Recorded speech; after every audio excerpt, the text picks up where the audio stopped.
저와 집사님 세 분은 러시아 코스타 유학생 집회와 알바니아 선교 여행을 잘 하고 왔습니다.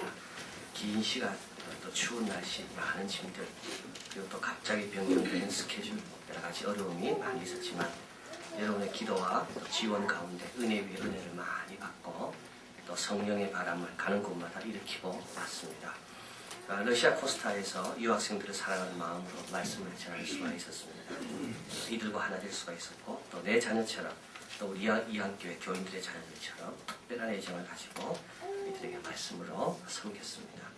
알바니아에서는 선교사님들이 교회에서 말씀을 전하고 또 우리 선교사님 가족들을 다 초대해서 3일 저녁, 매일 저녁 좋은 데서 식사를 대접했습니다. 이분들이 우리가 온다고 또 정성껏 여러 가지를 준비해 주시고 선교 보고도 많이 해주시고 함께 동역하고 또 우리는 또 우리 나름대로 또 이들에게 격려하기 위해서 한 40여 명 되는 가족들까지 다 초대해서 중국 식당, 중국 음식도 대접하고 또 고기도 대접하고 소심장도 먹더라고요. 할머니는 주의 심장 가지고 해서 먹었습니다. 소심장. 마지막 날은 양고기, 그 알바니아 양고기가 유명한데 양고기도 다 대접하고 우리도 먹고 그리고 이제 내후년이나 내년에 우리 고등학생들이 오면 사역을 다 마치고 그 집에 가서 꼭 양고기를 먹여서 한국에 보내야 되겠다. 다 먹어보고 왔습니다. 한 선교사님이 말씀했습니다. 본인과 본인 교회를 위해서 하나님께서 우리를 보내셨다. 너무 은혜 받았다.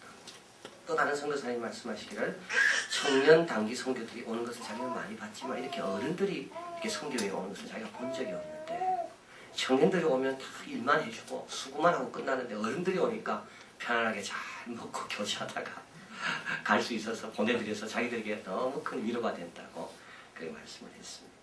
우리 고등학생들이 방문하면 좋을 것을 다 답사했고요. 원래 로마는 못 가는 일정이 없었는데 이 눈이 오는 바람에 할 수 없이 로마를 거쳐갔는데 또 로마에서 또 하나님께서 예상치 못했던 또 도움을 받고 또 로마를 잘 둘러보고 우리 이제 고등학생들이 오면 방문할 것을 다 답사하고 왔습니다. 이번 여행을 통해 선교에 대해서 깨달은 것이 몇 가지 있습니다. 첫째 하나는 뭐냐면 선교라는 것은 그 자리에 있는 것만 해도 선교가 되는구나. 그래서 선교사님이 그 자리에 계신 것만 해도 그 땅이 기도를 받는 거구나. 러시아에 갔을 때 14년째 선교하시는 선교사님과 교제를 했는데요. 별 열매가 없습니다.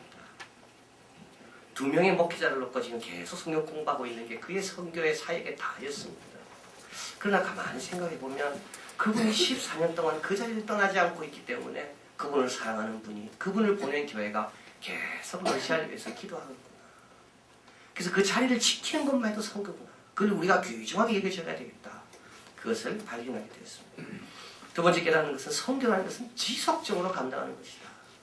알바니아 가서 참 우리 방문한 우리 집사님들과 제가 다 놀란 것은 알바니아 선교사님들이 사역을 얼마나 잘하시는지 그 알바니아에 있는 영혼들을 위한 걱정은 하나도 안 되더라고요.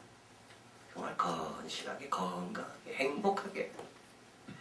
왜 그럴까? 다 거기 있는 선교사님들이 14년 10년 장기적으로 선교를 하니까 실수도 할 때도 있고 또 나중에 우리 동영상으로 보시겠지만 사랑하는 아들을 난지 1년도 안 된 아들을 잃기도 하지만 그러나 그 자리를 지키며 계속 사역하니까 사역이 이렇게 오래 지속성 가운데 건실해지는구나. 저희들이 방문한다고 또 우리 선교사님들이 또 여러 가지 자료를 가지고 저희들에게 보고를 잘 해주셨습니다. 참 우리가 분에 넘치는 사랑을 받고 또 대접을 받았는데요. 왜 우리에게 대접을 할까? 바로 이들을 믿어주고 기다려주고 기도해준 오랜 지속적인 관계로 인하여 이런 대접을 우리가 받는 거구나. 그래서 선교는 지속적으로 오랫동안 하는 것이다. 이것을 발견하게 됐습니다. 마지막으로 하나 더 깨닫는 게 있는데요. 유학생의 중요성입니다. 러시아에 가서 이제 러시아의 유학원 학생들이 집회를 하고 이제 원래 러시아에서 모스크바에서 밀라노로 가야 되는데요. 밀라노가 어디 있는지 잘 몰랐습니다. 근데 밀라노는 로마보다 훨씬 북쪽에 있더라고요. 근데 그 밀라노로 가야 되는 그날 눈이 엄청나게 와가지고 밀라노와 그 북쪽에 있는 모든 공항이 다 폐쇄가 된 겁니다. 그래서 일단 로마로 내려와서 로마에서 비행기를 갈아타고 밀라노로 가야 되는데 비행기가 못 뜨니까 그래서 우리는 무조건 알바니아를 들어가려면 밀라노로 가서 알바니아 가야 되는 줄 알고 무조건 밀라노로 가야 된다. 그렇게 생각하고 밀라노 방향으로만 계속 이렇게 고집을 했습니다. 그리고 또 우리를 그 택시 잡아주는 그 사람도 하여튼 그 로마 있는 그 기차역으로 우리를 데리고 가서 돈을 이제 택시비를 벌려고. 근데 만약에 우리가 그 기차역으로 가서 밀라노까지 갔다면 큰일 날 뻔했어요. 밀라노 역에서 밀라노에서 공항이 폐쇄가 됐기 때문에 언제 열릴지도 모르고. 요 중요한 순간에 우리 교회 집사님의 아들이 최기봉이가 거기에 딱 로마에 있어서 전화를 하니까 뛰쳐나오고 자기 장로님과 함께 나와서 우리를 다 영접해주고, 그 장로님이 마침 대한항공에 근무하는 분이어서 스케줄을 다 조절하게 방법을 가르쳐줘서 우리가 로마에서 바로 알바니아로 들을 수 있게 되었습니다. 저는 그걸 보면서 사도 바울이 선교할 때마다 회당에 들어갔는데 유대인들이 모인, 하나님께서 유학생들을 미리 보내시는 이유가 거기에 있구나. 그래서 앞으로 우리가 선교할 때 우리 유학생, 우리 자녀들을 많이 유학 보내서 거기 좀 자리 잡게 만들고 그 다음에 급할 때 그들의 도움을 좀 받으면 되겠다. 그래서 우리 기도 제목이 또 생겼구나. 우리 자녀들을 많이 유학 보내야 되겠다. 나중에 다 쓸모가 있구나. 그것을 깨닫게 되었습니다. 오늘 본문은 요나서지요. 요나서는 구약 성경 가운데 어떻게 보면 유일한 선교에 관한 말씀을 갖고 있습니다. 이 선교라는 건 뭐냐 하면 전도하고 다릅니다. 선교는 타 문화권으로 가는 것이 선교입니다. 같은 문화권 속에서 주님을 증거하는 것은 전도입니다. 그러나 전혀 다른 그 문화권 속으로 하나님의 말씀을 들고 가는 것, 그것은 선교입니다. 근데 오늘 본문에서 하나님께서는 요나를 향해서 타 문화권으로 가라 하십니다. 이스라엘 백성에게 말씀을 전하는 게 아니라 이스라엘 백성을 위협하는 아수르 제국의 수도인 니느웨로 가라는 것. 그래서 오늘 본문을 통해서 참 선교가 어떤 것인가, 이런 깨달음과 더불어 하나님의 말씀을 나누려고 합니다. 먼저 오늘 본문에서 하나님은 요나를 부르시며 요나를 타 문화권으로 보내시는 것을 보게 됩니다. 일어나 저 큰 성읍 니느웨로 가라. 그런데 여러분, 타 문화권에는 가기가 싫습니다. 우리가 만나 대화해도 나와 비슷한 사람과 대화하려고 그러지, 나와 생각이 다르고 사는 것이 다른 사람과 대화하기 싫습니다.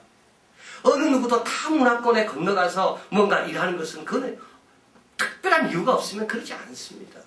그런데 오늘 본문에서 하나님은 요나라는 선지자가 북이스라엘의 선지자지만 북이스라엘 사람만을 위해서 말씀하지 말고 타 문화권인 니느웨에 가서 말씀을 전하라고 요나를 부르시는 겁니다. 왜 그렇습니까? 4장 10절 11절에 이렇게 하나님 말씀합니다. 여호와께서 가라사대 내가 수고도 아니하였고 배양도 아니하였고 하룻밤에 났다가 하룻밤에 망한 이 박넝쿨을 내가 아꼈거든. 하물며 이 큰 성읍 니느웨에는 좌우를 분별치 못하는 자가 12만여 명이요 육축도 많이 있나니 내가 아끼는 것이 어찌 합당치 아니하냐. 하나님은 이스라엘 백성만 아끼는 게 아니라 타 문화권 속에 있는 니느웨에 있는 좌우를 분별치 못하는 12만여 명의 불쌍한 영혼도 하나님은 아끼신다는 겁니다. 이게 아버지의 마음입니다. 말 잘 듣는 아이뿐만 아니라 말 안 듣는 아이도, 공부 잘하는 아이뿐만 아니라 공부 잘 못하는 못 따라오는 아이도 우리 아버지에게는 동일한 사랑의 대상이라는 겁니다. 구약학자 김정은 교수는 구약에 나타난 이스라엘의 선교라는 논문에서 사실 구약은 선교에 관한 책이라고 말합니다. 요나서에만 하나님께서 특별히 말씀하셨지만 구약에 나와 있는 모든 인물들은 다 타 문화권으로 보냄받은 삶을 살았다는 겁니다. 아브라함이 그랬고요. 모세가 그랬습니다. 애국왕으로 가서 바로에게 찾아가서 하나님의 살아계심을 타 문화권에 있는 그 바로와 이스라엘 백성들에게 전한 사람이 바로 모세입니다. 요셉도 그랬습니다. 형들에게 끌려갔고, 다니엘도 그렇습니다. 바벨론으로 끌려갔고, 에스더도 마찬가지입니다. 타 문화권 속에 페르시아 제국에서 태어나서 자라면서 자기 고국의 문화권, 자기 부모의 문화권과 다른 곳에서 하나님의 살아계심을 증거한 사람들. 그래서 하나님은 어떻게 해서든지 요나처럼 말씀을 통하여 보내시기도 하고, 다니엘처럼 억지로 끌려가기도 하시고, 에스더처럼 타 문화권에서 태어나기도 하시고, 그 타 문화권 속에 있는 사람들에게 건너가 하나님의 말씀을 전하기를 원하시는 그 하나님의 마음, 그것이 바로 우리 아버지의 마음이다. 어떻게 보면 우리 하나님은 선교사입니다. 왜냐하면 죄 많은 인간들의 속을 속으로 하나님이 들어오시는 분이기 때문에 그렇습니다. 전혀 인간과 하나님은 그렇게 차이가 나는데도 불구하고 우리 영혼 한 명 한 명을 구원하기 위하여 이 타문화권으로 들어오시는 우리 하나님, 그리고 우리 하나님은 또 당신의 아들을 이 타문화권으로 보내시는 분이십니다. 하늘 보자 다 버리고 전혀 익숙하지 않는 그 척박한 땅으로 아들을 보내시는 우리 하나님. 하나님은 요나를 향해 일어나 저 큰 성읍 니느웨로 가라 말씀하십니다. 자, 그런데 오늘 본문에서 너무 중요한 게 또 하나 있습니다. 그건 뭡니까? 하나님은 요나 보고 가라라고 말씀합니다. 요나가 어떤 자인데요? 여러분, 요나서를 다 읽으면서 느끼는 게 하나 있죠. 그게 뭡니까? 요나처럼 부족한 사람이 어디 있겠습니까? 니느웨로 가라 했지만 요나는 하나님 말씀을 거역해서 다시스 쪽으로 갑니다. 니느웨는 육지를 통해 가야 되는데 니느웨 정반대 방향으로 가려고 요나는 배를 타고 갑니다. 이렇게 불순종한 사람이 요나입니다. 결국 나중에 요나가 회개하고 다시 니느웨 성으로 가서 외칩니다. 니느웨 성 사람들이 다 회개하고 주님께 돌아오죠. 이걸 보고 요나는 화가 나서 하나님께 이렇게 말합니다. 나를 죽여달라고. 이게 요나입니다. 박넝쿨 본문에 나오죠. 아까 읽은 말씀입니다.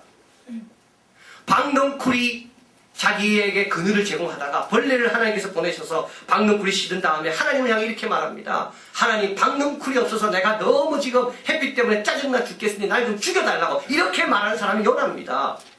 그런데 하나님께서 요나를 선교사로 보내십니다.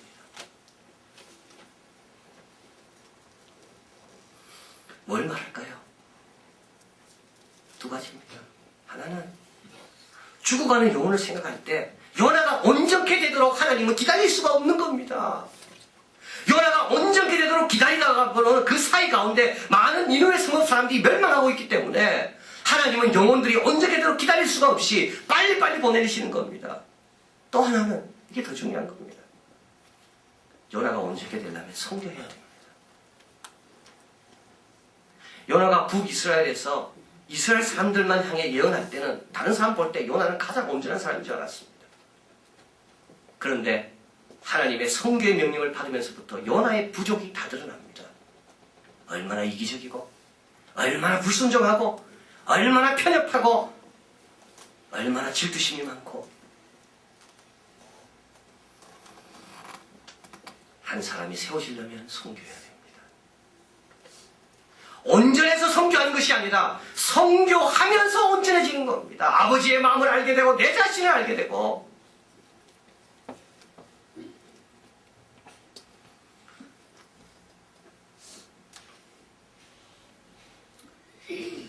요나가 선교하면서 큰 물고기 속에 들어가게 되죠. 거기서 하나님의 은혜를 발견합니다. 요나가 선교하면서 오늘 본문 4장에 나와 있습니다. 하나님의 박넝쿨의 사건을 정하면서 자기가 얼마나 편협한지 발견합니다.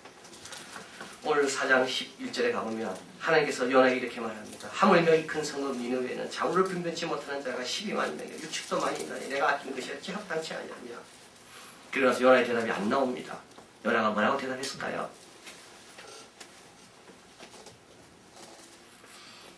요나가 회개했습니다.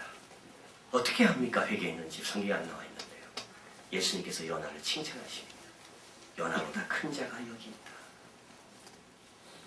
요나가 이 선교의 부르심 따라 갈등하고 고민하고 실수하고 자신을 보지 않았다면 요나는 예수님께서 말할 정도로 예수님이 요나를 당신과 비교할 정도로 그 정도로 온전케 되는 길을 가질 수가 없었다는 겁니다. 이번 선교 여행을 하면서 저는 아닙니다. 우리 집사님들이 가장 자주 받은 질문이 있습니다. 그건 뭐냐면 이한교회 교인들 얼마 모였는데요.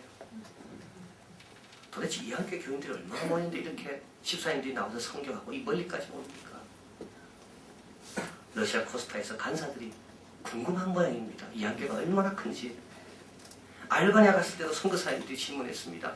이한교회가 얼마나 모입니까? 저한테는 말고 우리 집사님들한테.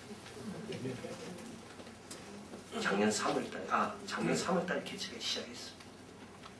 미장원에서 제가 머리 자르는데 그 미용사 아저씨가 저에게 물어보더라고. 알바니아 러시아 간다니까 와 그럼 이한교회 엄청나게 크겠네. 여러분, 크다고 성교하는 게 아닙니다. 하나님은 클 때까지 기다리지 않습니다. 정말 우리가 아름답고 복되고 건강하게 크기 위해서는 하나님께서 우리에게 미리부터 성교를 시키시는 겁니다. 그래서 오늘 본문에서 요나에게 또 이야기하시죠. 만약에 하나님께서 요나를 온전케 하는 뜻이 없었더라면 다른 사람 부르시면 됩니다. 그런데 하나님은 요나에게 또 부르십니다. 일어나 저 큰 성읍 니느웨로 가라. 마태복음 28장. 예수님께 경배하나 오히려 의심하는 자도 있더라. 그때 이 의심하는 자에게도 예수님 말씀합니다. 그러므로 너희는 가서 모든 족속으로 지도를 삼으라. 사도행전 13장. 바울과 바나바를 안디옥 교회가 금식하며 세웁니다. 그러나 15장에 보면 바울과 바나바가 마가 요한을 데리고 갈 건가 말 건가를 놓고 심하게 다투는 게 나옵니다. 성교는 온전해서 하는 게 아닙니다. 오히려 부족하기 때문에 성교합니다. 오히려 부족하고 연약하기 때문에 하나님의 은혜와 긍휼이 더 필요하고 더 많은 체험이 필요하기 때문에 그래서 성교하는 겁니다. 하나님은 우리를 타 문화권으로 가라 하시고 하나님은 우리를 위해서 가라고 말씀하십니다. 자, 이렇게 요나가 하나님께 순종하고 이제 갑니다. 많은 우여곡절 가운데 가서 외칩니다. 외치니까 니느웨 성읍이 온 백성이 다 회개하고 주님께 돌아옵니다. 그게 오늘 본문에 있죠. 얼마나 이들의 회개가 철저했는가 하면 육축도 다 금식을 시키고 아이들도 금식을 시키고 다 베옷으로 갈아입고 왕도 죄를 무릅쓰고 하나님께 회개합니다. 자, 여기에서 또 한 가지 성경에 대한 세 번째 중요한 것을 발견합니다. 이게 무엇을 말하는 겁니까? 구약을 연구하는 학자들은 요나서를 가리켜서 요나가 왜 선지서에 들어왔을까? 이 선지자, 12명의 소선지자들은 주로 하나님이 말씀한 것들을 대언했는데 요나에는 하나님이 말씀한 걸 대언한 것은 몇 구절 안 되고 나머지는 전부 요나가 어떻게 큰 물고기에 들어갔다가 나오고 어떻게 요나가 불평하고 이런 것만 나와 있는데 이것이 어떻게 선지서에 들어가는가? 요나서 전체가 간접적으로 이스라엘 백성에게 주는 메시지가 바로 이겁니다. 니느웨 성읍 사람도 회개하는데 북이스라엘 사람들은 왜 회개하지 않는가라는 거죠. 그렇게 하나님 없이 살던 사람도 요나 같은 부족한 선지자가 외쳐도 회개하는데 북이스라엘의 그 훌륭한 선지자들이 외쳐도 당신들은 왜 회개하지 않는가? 그 메시지가 요나서가 주는 메시지입니다. 다시 말하면 선교를 하면 선교하는 자에게도 유익이 있습니다. 온전해지니까 요나 자신에게도 선교를 받는 니느웨 성 사람에게 하나님께 돌아오는 길이 열립니다. 그러나 동시에 선교를 보낸 이스라엘, 북이스라엘 사람들에게도 큰 도전과 깨달음이 있게 된다는 겁니다. 선교를 가는 자나 선교를 보내는 자나 선교를 받는 자나 모두가 다 하나님 안에서 새로움을 경험하고 살아나는 역사가 있는 것이 바로 선교다. 그것이 요나서의 말씀입니다. 이번 여행에서도 우리의 마음을 도전케 하는 많은 현지인들을 만날 수 있었습니다. 선교사님들이 복음을 전해서 예수를 믿은 현지인들입니다. 이들의 믿음이 얼마나 좋은지 우리 모두를 부끄럽게 만들었습니다. 씨를 뿌렸는데 100배 열매를 거두는 사람입니다. PT라는 여자 사역자가 있습니다. 세 자녀를 둔 어머니입니다. 자기 막내는 자기가 예수 믿고 나서 놓았기 때문에 이름을 사무엘이라고 지었습니다. 이 여인은 예수님 영접하고 난 다음에 너무 기뻐서 자기 고향에 있는 땅을 팔아서 자기 집을 조금 늘려서 그 조그만 방에 아이들 한 30-40명 모아놓고 아이들에게 말씀을 가르치고 있었습니다. 우리가 방문한 그날도 이 PT에는 먹을 게 없으니까 아침을 굶고 아이들을 가르치기 위해 나와서 아이들을 섬기고 있었습니다. 자기가 아이들을, 동네 아이들을 모아놓고 성경을 가르친다니까 그 동네 무슬림에 있는 사람들이 너무 그 기분이 나빠가지고 그 수돗물을 끊어버렸습니다. 6개월 동안 수돗물이 나오지 않았지만 PT에는 멀리까지 우물까지 가서 물을 떠오면서도 계속 아이들을 가르쳤다고 합니다. 수도 검침원이 지나가다가 수도가 나오지 않는 걸 보고 다시 수도를 달아주어서 지금은 물이 나온다고 합니다.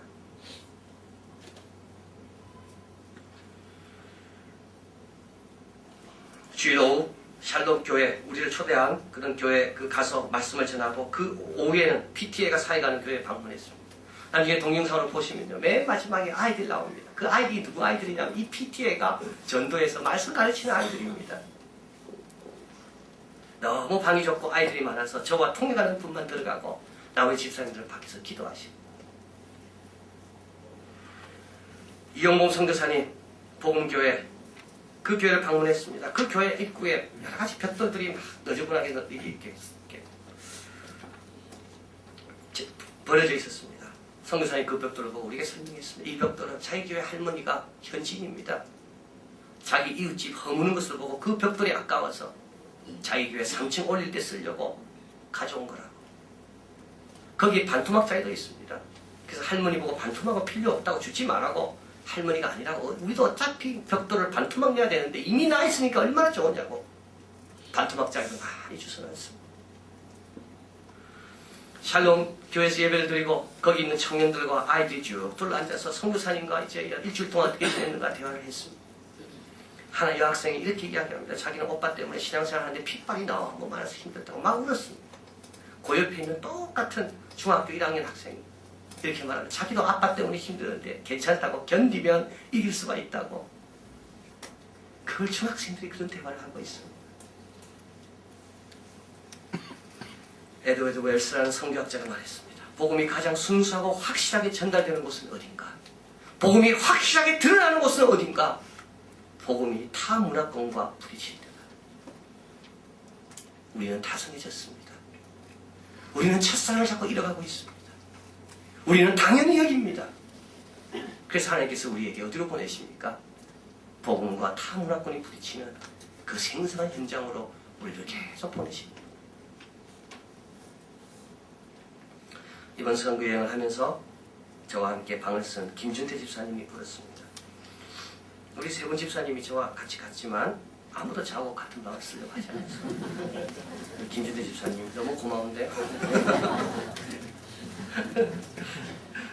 그분이 마지막 날 저녁에 저에게 물었습니다. 목사님 언제부터 선교에 대해서 관심을 갖고 이렇게 열심을 내게 되냐고. 정말 좀 중요한 질문이었습니다. 제 자신도 생각해 봐야 될 질문이었습니다. 내가 언제부터 선교에 대해서 이런 마음을 가졌어요? 우리 아버지가 선교에 대해 관심이 많아서 그런가? 제가 대학 다닐 때 선교부에서 훈련을 받아서 그런가? 결정적인 계기가 있었습니다. 8년 전입니다. 미국에서 공부를 끝내고 한국에 와서 부목사로 살아갈 때 부목사가 얼마나 바쁩니까? 4시간이 없죠. 그런데 이 GMP라는 선교단체에서 저보고 부산 지부를 좀 개척해야 되는데 맡아달라 그랬습니다. 그래서 제가 이걸 놓고 심각하게 기도하는데 하나님께서 귀한 깨달음을 주셨습니다. 선교는 비전이 아니라 순종이다. 사람이 죽어가는데 무슨 비전 따지냐 지금. 사람이 죽어가고 있는데 무슨 네가 성숙 때까지 기다린다고 말하고 시간 날 때까지 기다린다고 말하는가. 아 그렇구나. 하나님이 그 넓은 마음을 몰라도 순종하면 나중에 알게 되는구나. 내가 아무리 부족해도 순종하면 이 일로 인하여 내가 더 온전케 되는구나. 내가 순종하면 니느웨 성의 사람들이 내 생각보다도 더 빨리 주님께 돌아오도록 주님이 다 준비해 놓으신 거구나. 연화를 통해 주님은 우리에게 말씀합니다. 지금도 주님은 순종하는 자를 찾고 계신다. 이 순종을 통하여 타문화권 우리와 만나기 싫은 많은 불쌍한 영혼들을 살려내는 귀한 종들이 다 되시기를 진심으로 바랍니다.